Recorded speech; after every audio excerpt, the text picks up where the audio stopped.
Vortex fired me for secretly working 2 jobs, and management refused to ask what I actually did for Aegis. I placed my badge on the table, calmly agreed to focus on one position, and walked out without arguing. But by Monday afternoon, the first system warning appeared, and every unanswered call exposed the mistake they had just made. The photo on the tablet was grainy. Me, walking into another company's building on a Thursday night. Oliver Sharp slid it across the mahogany table like he was dropping a body on it. "We've received highly concerning reports about your after-hours activities." Beside him, Daniel Croft smiled. Not a small smile, a big, wet, happy one. "We have zero tolerance for this kind of professional betrayal," Daniel said. "Frankly, I'm disgusted. Nobody asked me what I actually did over there. Nobody asked if the two companies even competed. They'd decided before I sat down." Oliver pushed a letter at me. "Terminated, effective immediately. Security will walk you to your desk." I waited for the panic. It never came. Instead, I felt light, like someone had cut a rope I'd been dragging for 4 years. I nodded. "You're right. I should focus on one position." Their faces changed. They'd wanted begging, excuses, a grown man's voice cracking in a glass room. I laid my silver badge on the table. Daniel cleared his throat. "We'll need all your administrative passwords and credentials. Everything's documented in the system's knowledge base," I said, "exactly as protocol requires." That was true. It was also a map of a maze handed to people with no compass. "My name is Julian Vance.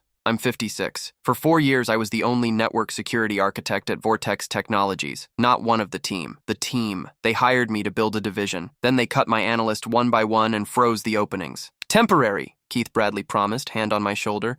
"We'll rebuild next quarter." Next quarter became next year. Meanwhile, our client base tripled, one man guarding a network worth billions. I wrote the warnings. All of them. Staffing risk, single point of failure, disaster recovery. The action items always vanished from the meeting minutes. Last winter, I stopped a breach that would have exposed millions of client records. 96 hours awake, cold pizza, Keith emailing me for updates instead of helping. I got a $600 gift card and 3 sentences in the newsletter. The CEO bragged about our robust security posture and took a 7-figure bonus. That's when I understood. I wasn't invaluable. I was invisible. I was plumbing. So when a woman named Clara offered me weekend advisory work, theoretical, no systems access, no client data, no overlap, I took it. It paid more per weekend than Vortex paid me per month. Somebody saw my car parked 2 blocks from her building and called HR. Security walked me through the lobby. Keith watched from his glass office and didn't move. He knew exactly what my badge on that table meant. The spring air hit my face, and I breathed all the way down for the first time in 4 years. My phone buzzed in the parking garage. "Clara, still meeting at 2? "Yes, and I can formally accept your full-time offer." Here's what nobody at Vortex understood. Their network survived on manual overrides.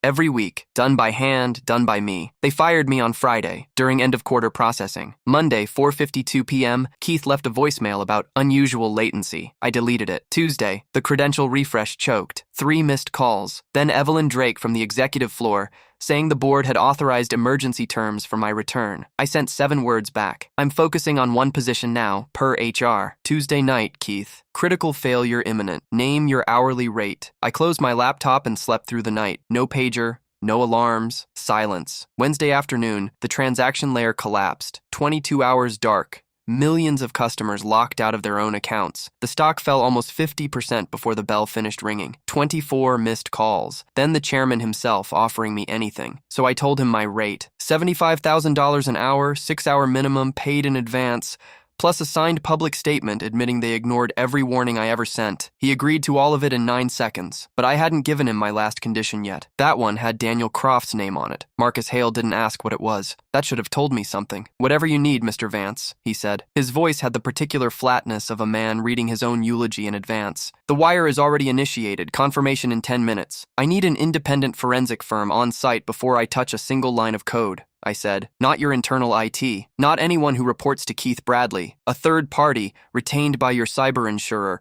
with full chain of custody documentation from the moment they arrive." A pause. In the background, I could hear someone, Evelyn Drake maybe, whispering urgently, "That will take hours we don't have." "Then you'll lose more hours arguing with me than you would waiting for them," I said. 22 hours dark already. What's 4 more done right versus 22 more done wrong? He exhaled. "Fine, I'll call Meridian myself. One more thing." I looked at the ceiling of my kitchen, at a water stain shaped like Florida I'd been meaning to deal with for a year. "I want to know who reported me to HR, and why. Officially, in writing. Before this call ends, Someone needs to open an internal inquiry into the origin of that photograph. Julian, that's a personnel matter. It's related to everything, I said. Somebody had a photo of me 2 blocks from a building I'd never mentioned to anyone at Vortex, taken at a specific time, on a specific night. That's not a coincidence. That's surveillance. And I want to know who paid for it. Marcus Hale went quiet in a way I recognized. Not confusion, calculation. I'll have Oliver Sharp open a file, he said finally. Have Patricia Yoon open it instead, I said, and gave him her number. She's outside counsel. I retained her an hour ago. I hadn't retained her an hour ago. I'd retained her 4 days earlier,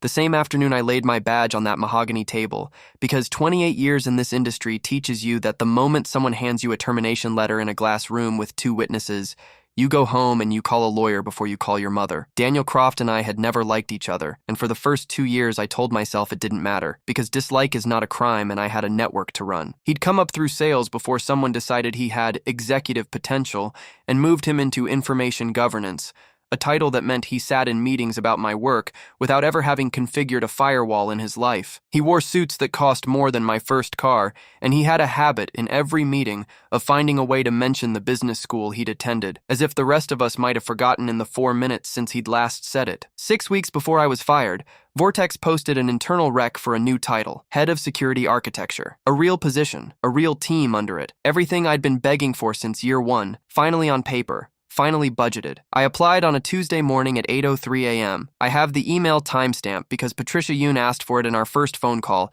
and I pulled it up while we were still talking. Daniel Croft applied Tuesday afternoon. He had no security background. He had, according to his own LinkedIn, a passion for risk-based thinking. What he had that I didn't was proximity to Keith Bradley's golf foursome and a habit of stopping by Oliver Sharp's office to just check in. I found out 3 weeks later from a woman in facilities who liked me because I'd once stayed late to help her recover a corrupted spreadsheet that Daniel had gone to Oliver twice in 1 week asking pointed questions about employee conduct policy and outside employment disclosures. At the time, I thought it was paranoid of her to mention it. I thanked her and went back to my desk and told myself it was nothing. I want to be honest about that moment because it's the one I keep returning to. I had buried in the employee handbook under section 7.4 a form for disclosing outside professional activities. I had filled it out 11 months earlier, before I'd even met Clara, back when I was doing a single unpaid guest lecture for a community college cybersecurity certificate program. I'd submitted it to Oliver Sharp's department the way the policy required, and I'd never heard back, which at Vortex meant approved, because nothing at Vortex that didn't cause an outage ever got a response. That form was still sitting somewhere in Vortex's HR system on the night Daniel Croft slid a photograph across a mahogany table and called it professional betrayal. He never mentioned it. Neither did Oliver. I don't think either of them checked, because checking wasn't the point. The point was the rec for Head of Security Architecture, and the fact that as long as I was employed and eligible, Daniel wasn't the obvious choice. I told myself it was nothing. Then I told myself it again. Twice is usually the number where nothing stops being true and starts being denial with better posture. There was a third time, too, the one I didn't tell Patricia about until she asked directly. 2 weeks before the parking garage photo, I'd gotten a calendar invite from Oliver Sharp's assistant, quick sync, 15-minute, with no agenda and no context. I'd sat across from Oliver in a small conference room while he asked, in a tone so casual it felt rehearsed, whether I was still doing any outside speaking or consulting these days. I told him no. Nothing beyond the community college guest lecture he already had on file. He nodded, wrote nothing down, and thanked me for my time. I walked out of that room and told myself it was routine. HR checking boxes. I even felt a little flattered, in the dumb way you do when someone in a position of power seems to be paying attention to you. It didn't occur to me until much later that a man who's about to build a surveillance case doesn't need you to lie to him. He just needs a timestamp of you denying something, so that when the photo eventually surfaces, your own words in that 15-minute meeting can be read back to you as evidence you'd tried to hide it. Marcus Chen arrived at my apartment building at 7:40 a.m. Thursday, less than 3 hours after Marcus Hale's call, which told me the chairman had, in fact, been terrified enough to make his own phone calls instead of delegating them. Chen was compact, unhurried, with the kind of stillness you develop after 15 years of walking into other people's disasters. He handed me a card before he said anything else. Marcus Chen, CISSP, GCFA, Director of Incident Response, Redstone Forensics. Underneath, in smaller print,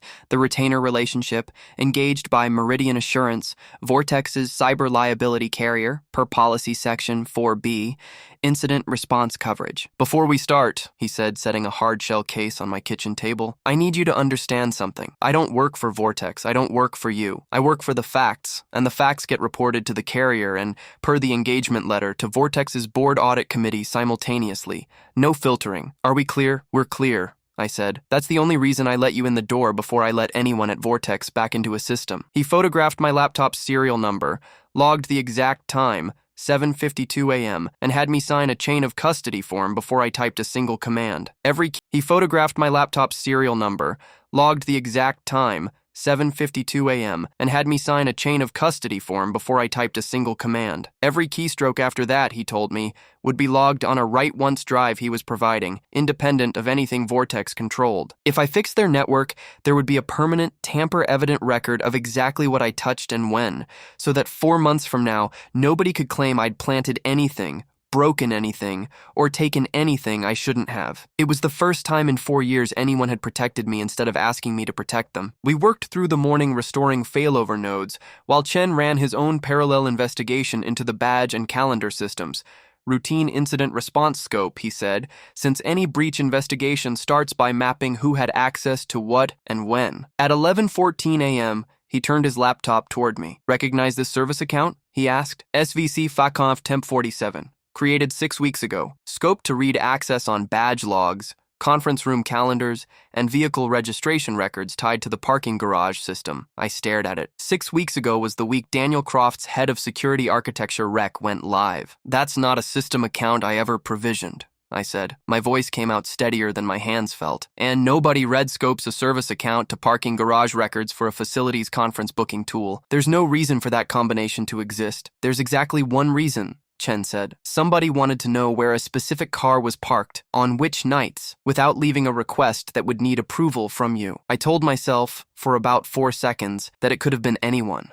Sprawl. A leftover integration nobody cleaned up. Companies our size had 100 zombie accounts nobody remembered creating. Then Chen pulled the provisioning log. The account had been created from an admin session logged in under Oliver Sharp's credentials at 6:47 p.m. on a Tuesday, 40 minutes after Daniel Croft's calendar showed a 30-minute meeting titled, with a bluntness that almost made me laugh, HR Sync Croft. My stomach did the thing stomachs do on the drop of a roller coaster you didn't know you'd bought a ticket for. I called Keith Bradley. I don't know why I still thought of him as someone who might help. 4 years of habit doesn't dissolve in one bad week. Keith, there's a provisioned account tied to badge and vehicle data, created off Oliver's login the same night Daniel had an HR meeting. I need you to preserve it, untouched and Lupin legal. Keith's voice had the particular brightness of a man trying to sound unbothered while sweating through his shirt. Julian, I really don't think it's productive to go chasing shadows right now. We have a system to restore. Let's not make this bigger than it needs to be. He wasn't protecting Vortex. He was protecting the version of events where nobody had to explain to a board why a VP had spent company resources tracking an employee's car. I hung up and called Patricia Yoon instead. Patricia Yoon had been litigating employment retaliation and corporate whistleblower cases for 21 years,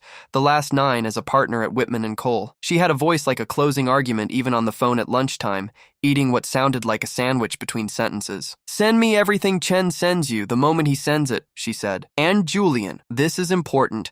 Do not delete anything. Do not forward anything through your personal email in a way that could look like exfiltration. And do not, under any circumstances, confront Daniel Croft directly. Every conversation you have with him from this point forward should happen through me. They're going to try to spin this, I said. They're going to try to spin this, she agreed. Which is exactly why I'm sending Vortex's general counsel a litigation hold letter within the hour. Formal notice that any logs, emails, expense reports, or calendar records related to your termination and to this account are to be preserved in their current state, full stop. If a single log rotates off a retention schedule after that letter lands, that's spoliation of evidence, and courts do not forgive spoliation. She sent the letter at 1:52 p.m. I know the exact time because Chen showed me, 90 minutes later, that someone had logged into the badge system's admin console at 2:31 p.m. and attempted to run a manual purge on the access logs for the preceding 8 weeks. The purge failed. Chen had already pulled a forensic image of the log database that morning, hash verified, time-stamped, sealed. Whoever tried to erase the trail Didn't know the trail had already been copied in triplicate by a man who did this for a living. Someone just tried to destroy evidence 40 minutes after receiving a preservation letter, Chen said, in the calm voice of a man who has seen this exact mistake made by exactly this kind of person, many times, in many buildings. That's not going to read well to anyone. I sat with that for a minute. Not triumph, something colder. The particular nausea of watching a person you already suspected confirm it in real time. The login credentials used for the attempted purge belong to Oliver Sharp. Again, he's covering for Daniel, I said. Or he's covering for himself, Patricia said when I called her. Either way, he just handed us Exhibit D. By Thursday evening, the system was 90% restored, and I should have felt something like relief. Instead, my phone rang with a number I didn't recognize, and a woman introduced herself as Rebecca Voss, senior technology correspondent for the Ledger Business Journal. I'm working on a story about the Vortex outage, she said. I have a source telling me the outage happened days after you were terminated for what your former employer is calling a serious ethics violation. I wanted to give you a chance to comment before we publish. There it was. Somebody at Vortex, I would learn later it was Daniel himself on background, unattributed, had already started shaping the narrative. Disgruntled ex-employee, ethics violation. The implication, never quite stated outright, that I might have caused the outage on my way out the door. I said nothing on the record. Patricia had told me not to. Not yet. Not until Chen's report was final and sealed and undeniable. I'd ask you to hold any characterization of sabotage, I told Rebecca instead. I have documentation showing the opposite is true, and it'll be available soon through my attorney. Can you tell me anything about the ethics violation? I can tell you it was disclosed in writing 11 months before anyone called it a violation, I said. That's all I've got for you tonight. She didn't sound satisfied. Reporters rarely do when you give them half a sandwich and ask them to wait for the other half. But she didn't run the sabotage angle that night either, which told me she was smarter than whoever had fed her the tip. Vortex's official statement went out at 9:40 p.m., over Marcus Hale's signature, and it was almost entirely the language I'd demanded. An admission that internal warnings about staffing had gone unheeded, an apology to customers, a commitment to third-party review. Buried in paragraph 4, though, someone had inserted a sentence crediting swift internal action regarding employee conduct concerns for maintaining the integrity of our systems throughout this incident. Daniel's fingerprints. He'd found a way to make his own smear campaign sound like due diligence. I called Patricia at 9:52 p.m., and for the first time in 4 days, I heard something other than measured calm in her voice. They're trying to have it both ways, she said. Apologize to the market, protect Croft. We're not letting that sentence stand unanswered. But Julian, I need you to understand where this is going. If Chen's report confirms what the log data suggests, that Croft directed unauthorized surveillance and Sharp helped conceal it, this stops being an employment dispute. This becomes a matter for the State Attorney General's Consumer Protection Division, possibly the SEC, given the stock drop and the misleading public statement about your termination. That's not a fight that ends quietly. I didn't start this to be quiet, I said. I started it because I was tired of being invisible until something broke. The retention purge on the badge system had failed. What I hadn't known, until Chen called me at 6:10 the next morning, was that Vortex's log infrastructure had a separate, automated retention policy. 90 days for general access logs, but only 14 days for the specific facility's conference tool logs that had spawned the fake service account, because nobody had ever imagined that particular obscure subsystem would matter to anyone. 14 days. And the account had been created 42 days earlier. The automated purge runs at midnight tonight, Chen said. 12 hours from now. Anything not already extracted from that subsystem is gone permanently. Not deleted and recoverable, gone, overwritten at the storage layer. I've pulled what I can, but there's a secondary audit trail, a permissions change history that lives on a different retention clock. 7-day. It already expired 2 days ago. It's already gone. I sat on the edge of my bed at 6:14 in the morning, with my heart doing something arrhythmic and stupid. How much does the missing piece matter? I asked. It would have shown us exactly which individual account modified the service account's permissions to add vehicle registration access, Chen said. Without it, we know Oliver Sharp's login created the account. We don't have hard proof at the permission change level that Daniel Croft is the one who requested the scope expansion. We have motive, opportunity, a meeting titled with his name on it 40 minutes prior, and an attempted evidence purge under Sharp's credentials after a litigation hold. A prosecutor might call that enough. A defense attorney will call it circumstantial. 12 hours. Midnight tonight, or the last piece of hard technical proof was gone forever, and Daniel Croft would spend the rest of his career telling people he'd been the victim of a jealous, unstable former colleague who broke the network on his way out. Patricia Yoon and I got on the phone at 7 a.m., and by 7:20, we had a plan that terrified me more than the outage had. "We filed for an emergency temporary restraining order this morning," she said, "to compel Vortex to preserve and produce the permission change logs before the midnight purge. Judges don't love Friday morning emergency motions, but a live technical deadline with a company already under public scrutiny for a 50% stock drop tends to get their attention. I can have it filed by 9, but Julian, I need you on standby to submit a sworn declaration today laying out everything. Once that declaration is I need you on standby to submit a sworn declaration today laying out everything. Once that declaration is filed, it's a public court record. Reporters will find it within hours.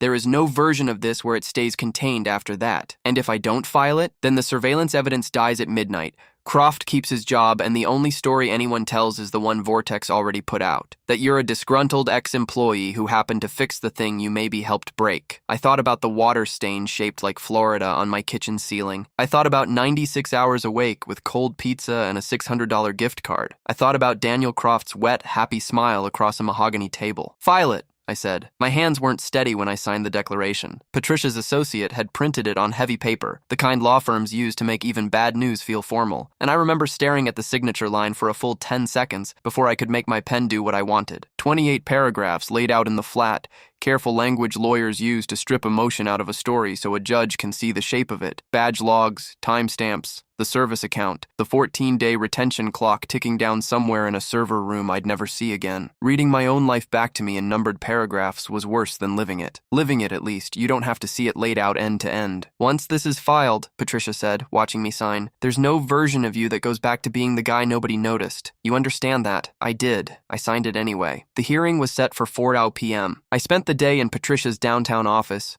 drinking coffee I didn't taste, watching her associate format exhibits while Chen worked the phones with the court's technical liaison to explain, in language a judge could actually use, what a retention clock was and why 14 days mattered. At 3:47 p.m., 13 minutes before we were due in front of Judge Alvaro Reyes, Vortex's outside counsel called Patricia directly. Marcus Hale, they said, was prepared to consent to the preservation order without a fight, on the condition that the hearing be closed to press. "Tell them no," I said, before Patricia could even ask me. "If they want to consent to preserving evidence of a crime, they can do it in open court like everyone else." The judge granted the TRO in 11 minutes. Vortex didn't contest it. By 4:20 p.m., an IT technician under court supervision had extracted and hash-verified the permission change log 40 minutes before the automated purge would have destroyed it forever. It showed exactly what Chen suspected. The scope expansion on the service account, the addition of vehicle registration red access, had been requested through an internal ticketing system at 7:03 p.m. The same night as the HR sync meeting, submitted from a workstation logged in as Daniel Croft, and approved 9 minutes later by Oliver Sharp. Rebecca Voss's article ran online at 11:50 that night, under a headline that didn't need embellishment. Vortex executive directed employee surveillance before termination,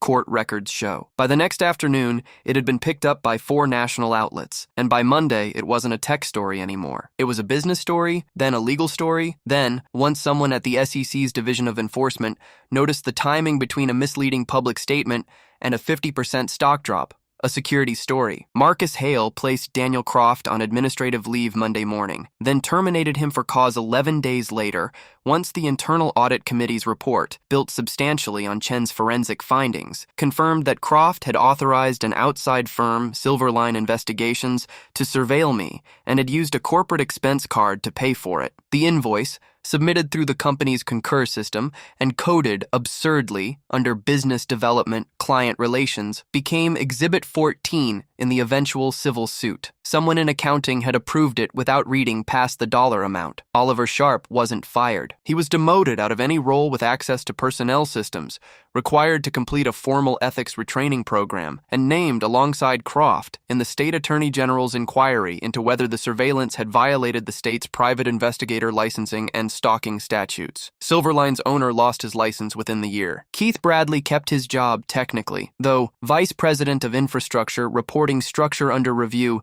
is not the kind of title anyone puts on a business card. The board's report cited him for a pattern of deferring risk mitigation, despite repeated documented warnings, language that Patricia told me with something close to satisfaction, would follow him to every future job interview he ever gave, because it was now part of a public SEC filing. The SEC's inquiry into Vortex's disclosures settled 8 months later, without an admission of wrongdoing, but with a fine, a mandated overhaul of its incident disclosure controls, and an independent monitor for 2 years. The shareholder class action settled separately, for an amount large enough that I stopped feeling any guilt at all about the $450,000 that had landed in my account for 6 hours of work I would have once done for a gift card. I never went back to Vortex, not even as a consultant. Marcus Hale offered twice, with numbers that kept climbing. I told him the same thing both times, that a company only values a single point of failure once it's already failed, and by then it's too late to unbreak the trust. Only the system. Clara Whitfield, Aegis's CTO it turned out,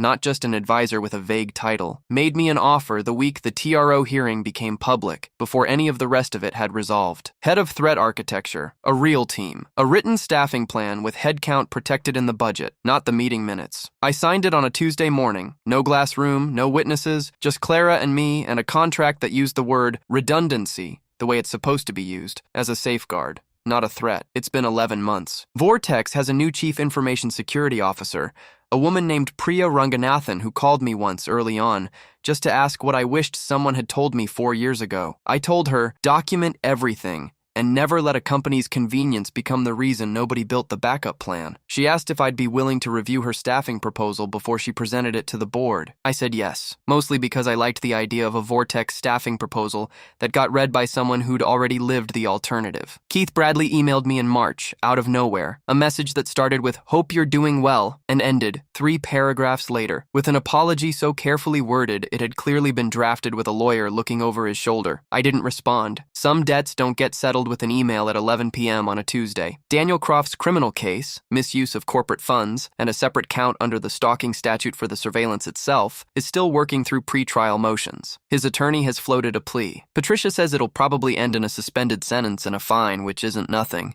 even if it isn't everything. Last month, I spoke at a small industry conference, the kind with bad coffee and 100 folding chairs, on a panel called Single Points of Failure, What Boards Don't Want to Hear. Someone in the audience asked at the end whether I felt vindicated. I told her the truth. Vindication is what happens to other people, in movies, in one clean moment. What I felt was quieter than that, something closer to the specific relief of finally being believed by people who had never met me, based on nothing but a hash-verified log file and a chain of custody forms signed at 7:52 in the morning. They thought I was plumbing, invisible, replaceable with a gift card and a paragraph in the newsletter. It turns out the pipes remember who built them, and when they finally burst, they burst loud enough that even a boardroom has to listen.